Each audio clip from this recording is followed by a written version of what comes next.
नवीन अभ्यासक्रम मराठी बालभारती इयत्ता दुसरी या पुस्तकातील कबूतर आणि मुंगी ह्या गोष्टीचा आता आपण संपूर्ण स्वाध्याय पाहणार आहोत।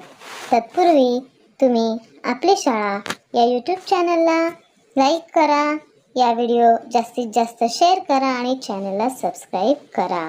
चला तर वळूयात स्वाध्यायाकडे। त्यात मला हे समजलेमध्ये प्रश्न 1 आहे, उत्तरे लिही। प्रश्न 1, कबुतराने मुंगीताईसाठी पाण्यात काय टाकले? उत्तर लिहूयात। कबुतराने मुंगीताईसाठी पाण्यात झाडाचे पान टाकले।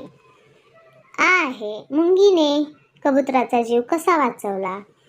उत्तर लिहूयात। मुंगीने शिकारीच्या पायाला चावा म्हणजेच दंश केला व कबुतराचा जीव वाचवला।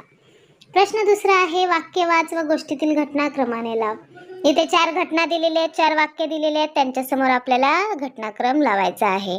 तर पहिला आहे, मुंगी पाण्यात पडली, त्याच्या समोर लिहूयात अ। नंतर मुंगीने शिकाऱ्याचा चावा घेतला, ह्यात ई लिहायचं आहे। मग अ नंतर आ कोणता लिहायचं? तर कबुतराने झाडाचे पान टाकले।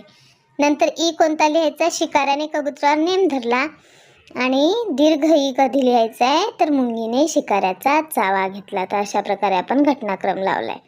नंतर प्रश्न आहे, विचार कर व सांग, कबुतराने पान न टाकता अजून कशा प्रकारे मुंगीला वाचवले असते? तर उत्तर लिहूयात।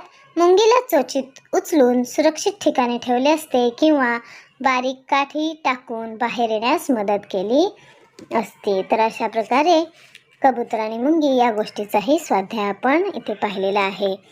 तर अशाच नवनवीन स्वाध्यायासाठी आणि व्हिडिओसाठी आपण आपली शाळा या यूट्यूब चॅनलला नक्की लाईक, शेअर आणि सबस्क्राईब करा।